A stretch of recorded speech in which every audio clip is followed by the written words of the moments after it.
것을 믿사옵나이다. 아멘. 욥기 12장 13절에서 25절에 있는 말씀입니다. 욥기 12장 13절에서 25절까지 있는 말씀,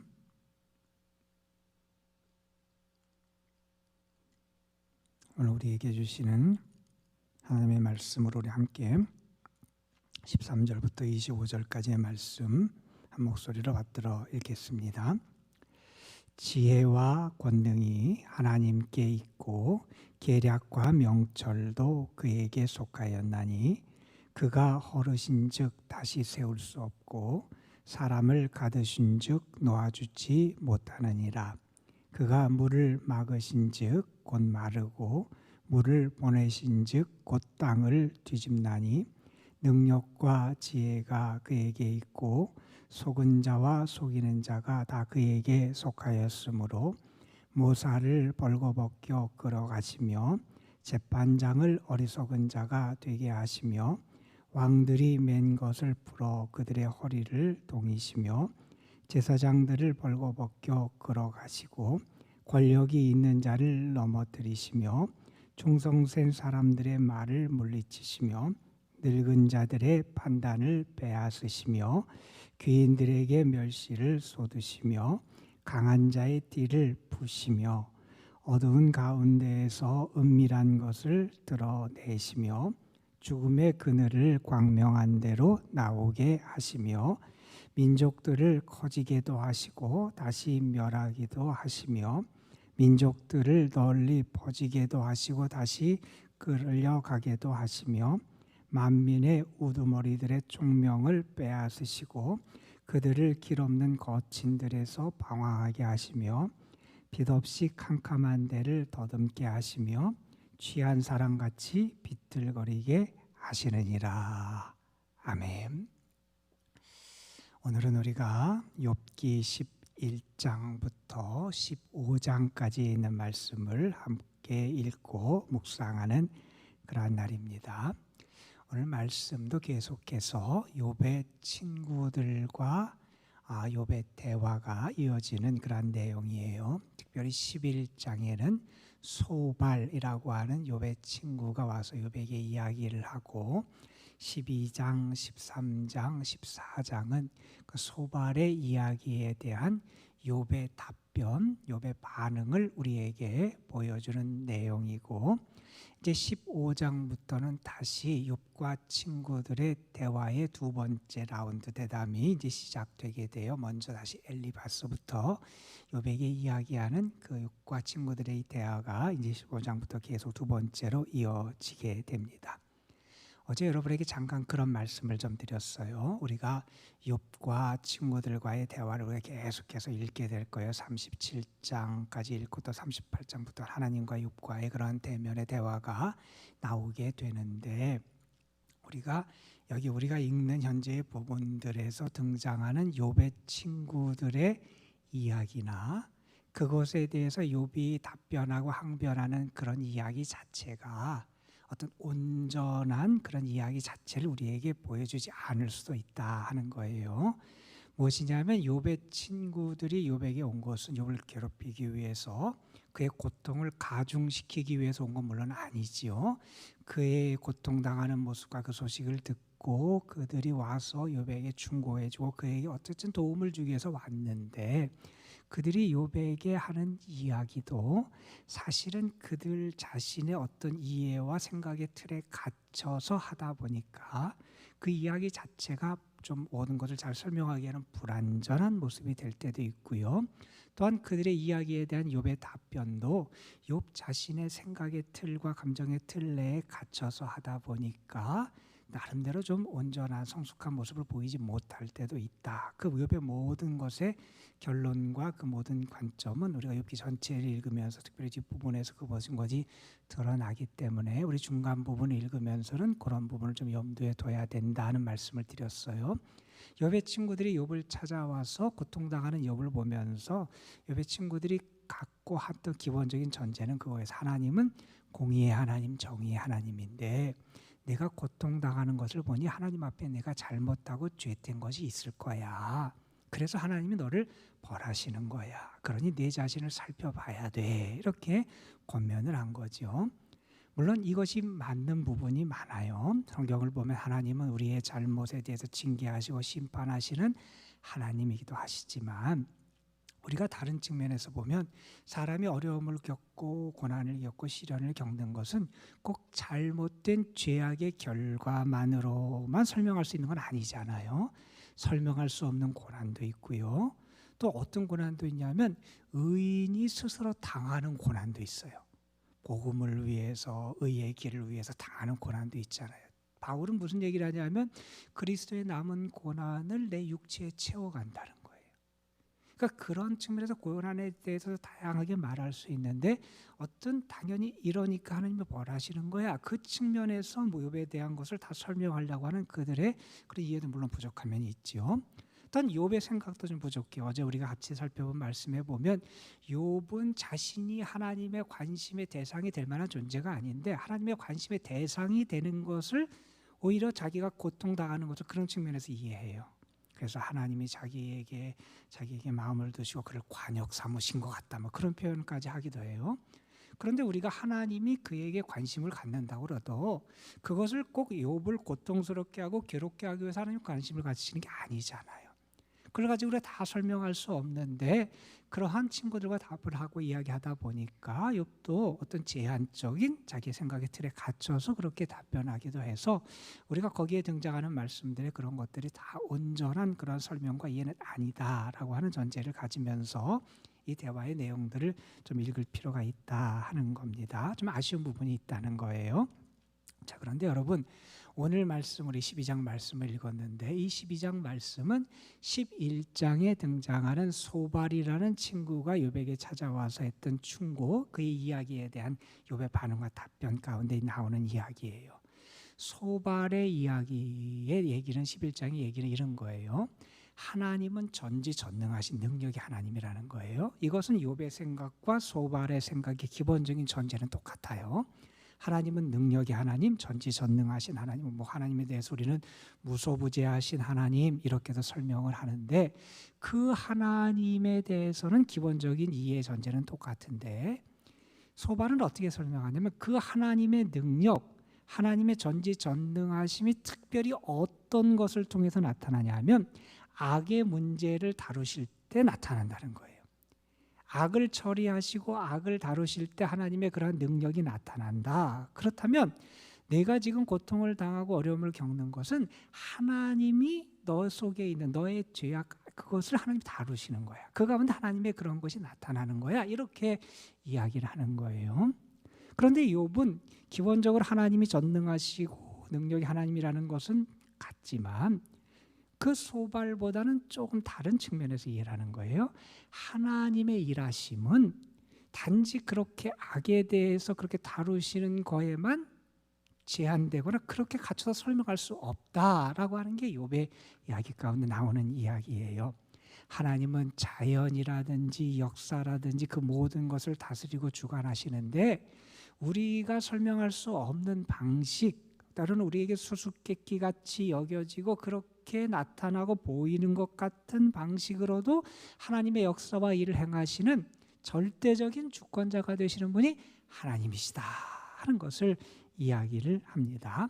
다시 말해서 인간이 생각하기에 최고의 권위 혹은 인간이 생각하기에 최고의 지혜라고 여겨지는 그런 것도 다 뒤엎고 그거와는 다른 방식으로도 역사하시는 분이 하나님이시라는 것이고 달리 말한다면 인간의 지혜와 능력은 제한적이고 그것을 가지고 하나님을 다 이해할 수도 설명할 수도 없는 것이 우리 하나님의 역사하심이다 하는 것을 이야기하고 있다 하는 거예요. 오늘 말씀을 좀 보면서 특별히 우리가 교만이라고 하는 측면에 대해서 우리가 좀 생각을 좀 해보려고 그래요. 여러분 우리 하나님과의 우리와의 관계에서 신앙에서 특별히 심각한 문제가 되는 것 가운데 하나가 이 교만이라고 하는 문제예요. 교만. 혹시 누군가가 여러분에게 당신은 교만하십니까? 이렇게 질문한다고 한번 생각하면 여러분 뭐라고 답하시겠어요? 아마 대부분의 사람들이 그냥 글쎄요 이렇게 답하실 거예요. 나는 교만하지 않다 이렇게 대답하기보다는 글쎄요 이런 대답이 아마 많을 거예요. 그런데 만약에 그 질문을 조금 달리 뒤집어서 이렇게 질문한다면 여러분 뭐라고 대답하시겠어요? 여러분은 겸손하십니까? 이렇게 물으신다면 여러분은 뭐라고 대답하시겠어요?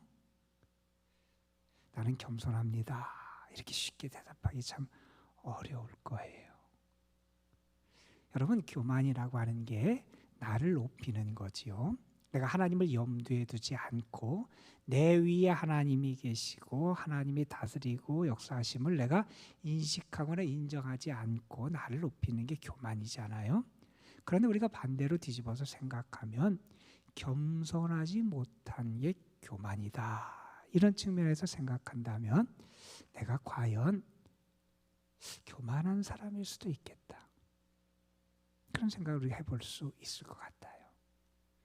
여러분, 교만한 사람의 기본적인 특징들을 보면 아마 그런 특징이 많을 거예요. 먼저 다른 사람이 눈에 안 들어와요. 이게 무슨 얘기냐면 내가 가진 것이 제일이에요. 나만 가지고 있다는 생각을 많이 해요. 이게 믿음이 없는 사람에게만 나타나는 모습이 아니라 은혜를 받았다 하는 사람들에게도 나타나는 위험스러운 모습 가운데 하나였어요. 초대 기독교에서도 그랬고요.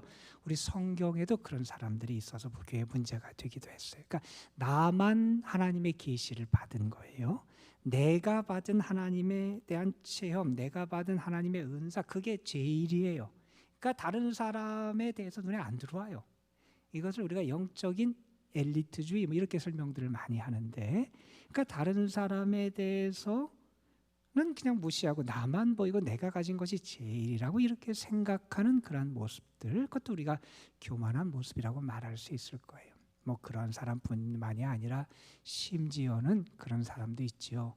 내가 뭐 구세주다, 뭐 그렇게 내가 그 하나님을 만나서 내가 절대적인 뭐 구세주 이렇게 말하는 이단자들도 우리가 있는 걸 알잖아요. 자기가 절대예요. 자기가 가진 체험, 자기만 계시 하나님의 그것을 받는다라고 하는 이런 생각이 정말 위험한 그런 교만의 모습 가운데 하나이기도 하지요. 그걸 조금 달리 설명하면 이렇게도 말할 수 있을 거예요. 다른 사람을 혹은 다른 것을 인정하지 않는 그러한 태도도 아마 교만한 모습이다 이렇게 말할 수 있을 거예요. 다른 사람이 하나님과 교통하면서 살아가는 그 신앙의 좋은 모습을 보면서도 감격을 받지도 못한다. 그의 믿음의 삶의 의롭고 아름다운 모습을 보면서도 내가 느끼는 게 없다. 그렇다면 어찌 보면 나에게 다른 사람의 그런 신앙과 모습에 대해서 존중하고 인정하는 모습이 없는 그런 상태일 수 있다는 거예요. 그런 것도 우리는 교만한 모습이다 이렇게 말할 수 있을 겁니다. 뿐만 아니라 우리가 어떤 것을 또한 교만이라고 말할 수 있냐 하면 내가 배우려고 하지 않는 모습, 그러니까 내가 가진 지식, 내가 가진 어떤 그런 것을 내가 절대화시키는 그러한 모습도 우리는 교만의 모습이라고 말할 수 있을 거예요. 여러분 오늘 말씀 우리가 13절부터 읽었는데 그 앞에 있는 7절 이하의 말씀에 보면 이런 말씀이 등장해요. 이제 모든 짐승에게 물어봐라 그들이 내게 가르치리라. 공중의 새에게 물어봐라 그들이 내게 고하리라. 내게 가르치리라. 바다의 고기도 내게 설명할 거다. 이런 표현이 나와요. 그러니까 너만 알고 네가 절대적으로 각 지식을 가지고 있는 게 아니라 천연 피조물 모든 것도 너에게 설명할 수 있고 그걸 알 만큼 그렇다는 거예요. 그러니까 너만이 내가 가진 현명하고 내가 가진 지식이 다라고 하는 그러한 것. 그러다 보니까 내가 더 배우려 하지도 않고 내 생각과 내 지식이 절대적이라고 생각하는 이런 착각. 그러니까 우리가 우물한 개구리라고 말하는 이러한 것. 그것도 아마 교만의 모습이라고 말할 수 있을 거예요. 자, 그리고 교만의 모습 가운데 하나는 뭐냐 하면 하나님의 주권을 제대로 인정하고 인식하지 않는 게 교만의 모습이에요. 특별히 오늘 우리가 13절부터 읽은 오늘 말씀에 보면 하나님의 절대적인 주권을 선포하는 내용이에요. 우리가 이 하나님의 절대적인 주권을 알고 인정하고 그 하나님의 절대적인 주권을 바라보고 의지하면서 그 하나님께 나를 맡기고 살아가는 거, 이게 믿음의 모습이고 겸손한 모습이지, 이 하나님의 절대 주권을 인식하지도 못하고 깨닫지도 못하고 감사하지도 못하고 인정하지도 못하고 그 하나님의 절대 주권에 나를 맡기지 못하고 살아가는 모습, 그게 또한 교만의 모습일 수 있다 하는 겁니다. 오늘 말씀해 보면 그런 이야기를 합니다. 지혜와 권능이 하나님께 있고 계략과 명철도 그에게 속하고, 또 16절에 보면 능력과 지혜가 다 그에게 있다. 그러니까 하나님에게 이 모든 것이 있다는 거예요. 하나님의 지혜, 하나님에게 권능, 하나님에게 능력, 이 모든 것이 다 하나님에게 있다는 거예요. 하나님이 행하시는 모든 것은 참된 지혜 가운데, 참된 능력 가운데 행하시는 그분이 하나님이시라는 거예요. 그분의 역사하심, 그분의 일하심, 그분의 이러한 것을 우리가 인정하고 고백할 수 있어야 된다는 거예요. 특별히 오늘 말씀 13절 이하부터의 말씀에 보면 그런 하나님의 주권적인 다스림과 역사하심이 참 놀랍게 우리의 생각과 어떤 우리의 이성의 틀 안에 갇히는 것이 아니라 참 놀랍게 역사하시는 것이 하나님의 이러한 활동이고 주권이라는 것을 말해주고 있어요. 특별히 13절부터 16절에는 이 세상 자연계하오니 이 세상을 다 지배하시는 하나님의 주권에 대해서, 그리고 17절부터 21절에 보면 모사, 재판장, 왕들, 제사장들, 권력이 있는 사람들, 귀인들, 뭐 이런 세상에서 권력이 있고 무언가 권위를 가진 사람들도 하나님이 다 그들을 지배하고 뒤집을 수 있는 분이 하나님의 주권이고 능력이라는 것을 얘기를 해요. 그리고 그 다음에 있는 말씀도 보면 민족들도 만민의 우두머리도 이 모든 것도 다스리고 주관하시는 분이 하나님이시다 하는 것을 얘기합니다. 그렇게 하나님은 우리의 어떤 틀에 갇혀서 그렇게 범위 내에서만 일하시는 분이 아니라 모든 것을 지배하고 다스리는 절대 주권자가 되시고, 우리의 이성의 한계와 우리의 설명의 틀 안에서 하나님을 다 설명하고 할 수 없을 만큼 놀랍게 역사하시는 분이 하나님이시다 하는 겁니다. 욥의 친구들, 특별히 소발이라는 친구도 하나님의 주권을 인정해요. 하나님이 전지전능하시다는 걸 인정해요. 그런데 전지전능하신 하나님에 대해서 말하는 것 같지만 사실은 그의 하나님의 설명은 제한적이라는 거예요. 하나님이 너에 대해서 이렇게 행하시는 거 보면 네가 이렇게 행했으니까 하나님이 이렇게 벌을 주시는 거야. 그러니까 이 조건적인 틀에서 하나님을 이해하는 거예요. 인과응보의 틀 안에서만 하나님을 설명하려는 거예요. 하나님의 주권을 인정하는 것 같지만 하나님에 대해서 온전히 고백하고 인정하지 않는다는 거예요. 제한적, 조건적인 하나님의 역사하심으로만 그냥 설명하려고 하는 그런 모습이 아니라 정말 하나님은 모든 것을 초월하시고 모든 우리의 이해와 설명이 그 모든 것도 초월해서 역사하시는 정말 절대 주권자가 되시는 하나님, 그렇게 역사하고 다스리시고 이끄시는 하나님이시다 하는 겁니다.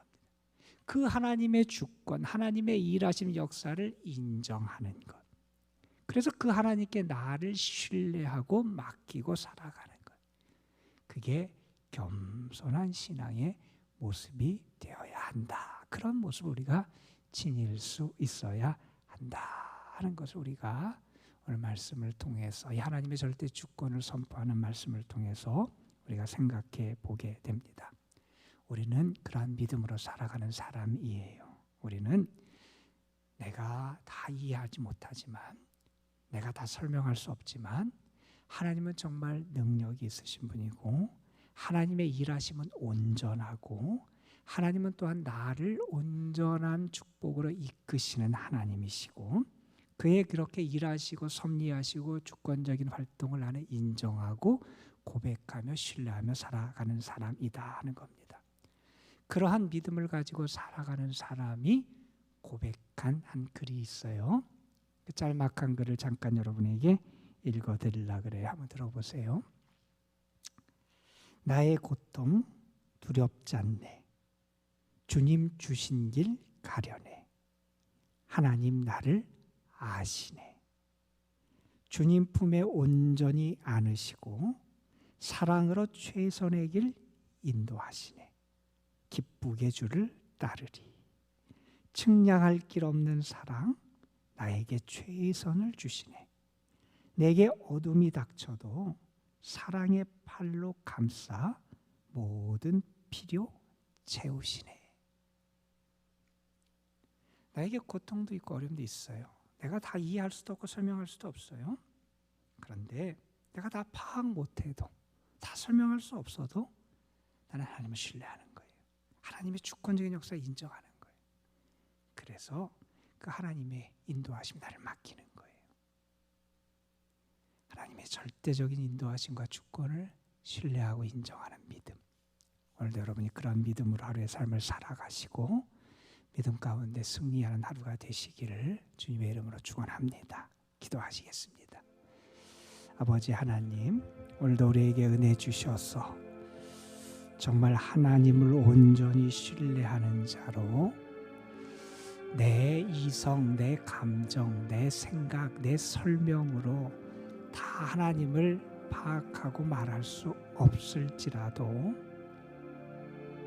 내가 알 수 없는 그런 방식으로, 아니 오히려 더 크게 역사하시며 하나님의 일을 이루어 가시는 그 하나님을 오늘도 저희들이 바라보며 정말 그 하나님 안에 살아가고 그 하나님의 섭리를 인정하고 하나님의 뜻을 따라서 순종하고 주와 동행하는 삶을 살아가는 저희들이 되게 하여 주옵소서.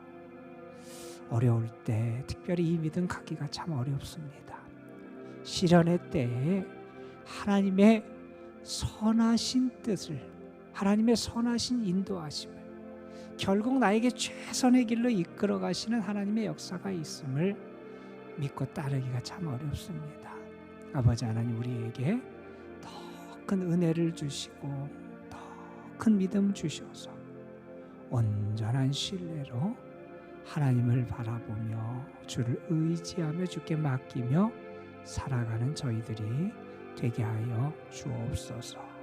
우리의 생각에 갇힌 신앙, 우리의 이성에만 갇힌 신앙이 아니라 정말 하나님을 향한 참된 그러한 신뢰의 신앙으로 우리가 더 깊은 신앙의 자리로 나아갈 수 있도록 주님께서 우리를 이끌어 주옵소서.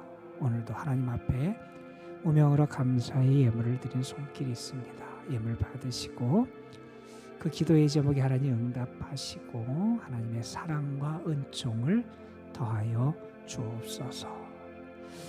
오늘 이 도남동재단에 속한 모든 성도들, 저들의 가정과 자녀손들, 저들이 수고하며 기도하며 애쓰는 모든 일들 다 하나님 앞에 올려드립니다.